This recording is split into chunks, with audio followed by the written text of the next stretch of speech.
ഒരു 45 അല്ലെങ്കിൽ 50 വയസ്സുള്ള ഒരു വ്യക്തിക്ക് ഉണ്ടാകുന്ന ഏറ്റവും ഡിസ്ട്രെസ്സിങ് ആയിട്ടുള്ളൊരു ബുദ്ധിമുട്ടെന്ന് പറഞ്ഞു കഴിഞ്ഞാൽ ഡോക്ടറെ മുഖത്തിൻ്റെ ചുളിവുകൾ ഒരുപാട് സ്കിന്നൊക്കെ തൂങ്ങി വരുന്നു, എൻ്റെ ജോലൈനൊക്കെ ഇവിടെ ഇങ്ങനെ വരുന്നു, ഇവിടെ അത് കാരണം കൊണ്ട് ഇവിടുത്തെ ഇങ്ങനെ കുഴിഞ്ഞു വരുന്നു, കണ്ണിൻ്റെ അവിടുത്തെ പോളയുടെ അവിടെ ചുളി വരുന്നുണ്ട്, കഴുത്തിൻ്റെ അവിടുത്തെ ഈ ഒരു ആംഗിൾ പോകുന്നുണ്ട്, ഇവിടെയും ചുളിവുകൾ വരുന്നുണ്ട്.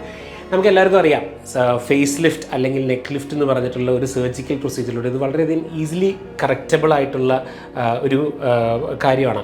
പലരും ചോദിക്കാറുള്ളൊരു കാര്യമാണ്, ഡോക്ടറെ ഇത് എന്തെങ്കിലും ഒരു ഓയിൻമെൻറ്റ് വെച്ചാലോ ബോട്ടോക്സോ ഫില്ലേഴ്സോ ത്രെഡ്സോ അങ്ങനെ എന്തെങ്കിലും ചെയ്ത് കഴിഞ്ഞാൽ ഇതുപോലൊരു കാര്യം കറക്റ്റ് ചെയ്യാൻ പറ്റുമെന്നുള്ളത് ശരിയാണ്.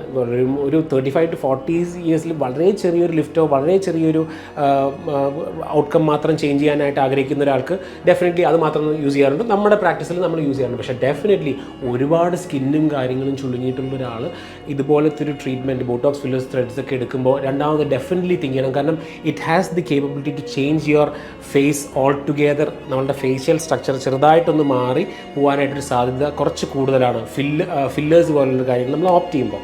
എപ്പോഴും നല്ലത് ഒരു സർജിക്കൽ പ്രൊസീജിയറിൽ ഫേസ് ലിഫ്റ്റും നെക്ക് ലിഫ്റ്റും ചെയ്യുമ്പോൾ നാച്ചുറലായിട്ടുള്ള നമ്മുടെ തന്നെ ലുക്ക് മെയിൻറ്റെയിൻ ചെയ്ത് നമ്മുടെ മുഖത്തിനെ 10-15 വയസ്സ് പിന്നിലോട്ട് കൊണ്ടുപോവുക എന്നുള്ളത് കാര്യമാണ് നമ്മൾ അച്ചീവ് ചെയ്യുന്നത്.